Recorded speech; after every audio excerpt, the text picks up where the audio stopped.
महिलारोपयम नामक एक दक्षिणी शहर के पास भगवान शिव का एक मंदिर था।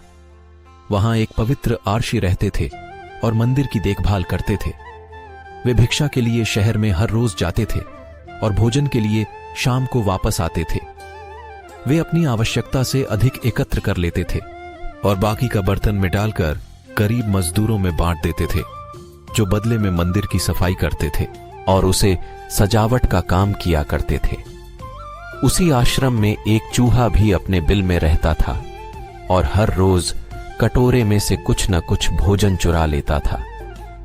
जब साधु को एहसास हुआ कि एक चूहा भोजन चोरी करता है, तो उन्होंने इसे रोकने के लिए सभी तरह की कोशिशें की। उन्होंने कटोरे को काफी ऊंचाई पर रखा ताकि चूहा वहां तक पहुंच न सके, और यहां तक कि एक छड़ी के साथ चूहे को मार भगाने की भी कोशिश की, लेकिन चूहा किसी भी तरह कटोरे तक पहुंचने का रास्ता ढूंढ लेता और कुछ भोजन चुरा लेता था। एक दिन एक भिक्षुक मंदिर की यात्रा करने के लिए आए थे, लेकिन साधु का ध्यान तो चूहे को डंडे से मारने में था और वे भिक्षुक से मिल भी नहीं पाए। इसे अपना अपमान समझ भिक्षुक क्रोधित होकर बोले, आपके आश्रम में फिर कभी नहीं आऊंगा, क्योंकि लगता है मुझसे बात करने के अलावा आपको अन्य काम ज्यादा महत्वपूर्ण लग रहा है। साधु विनम्रता पूर्वक चूहे से जुड़ी अपनी परेशानियों के बारे में भिक्षुक को बताते हैं कि कैसे चूहा उनके पास से भोजन किसी न किसी तरह से चुरा ही लेता है। यह चूहा किसी भी बिल्ली या बंदर को हरा सकता है। अगर बात मेरे कटोरे तक पहुंचने की हो तो मैंने हर कोशिशें की हैं, लेकिन वो हर बार किसी न किसी तरीके से भोजन चुरा ही लेता है। भिक्षुक ने साधु की परेशानियों को समझा और सलाह दी, चूहे में इतनी शक्ति, आत्मविश्वास और चंचलता के पीछे अवश्य ही कुछ न कुछ कारण होगा।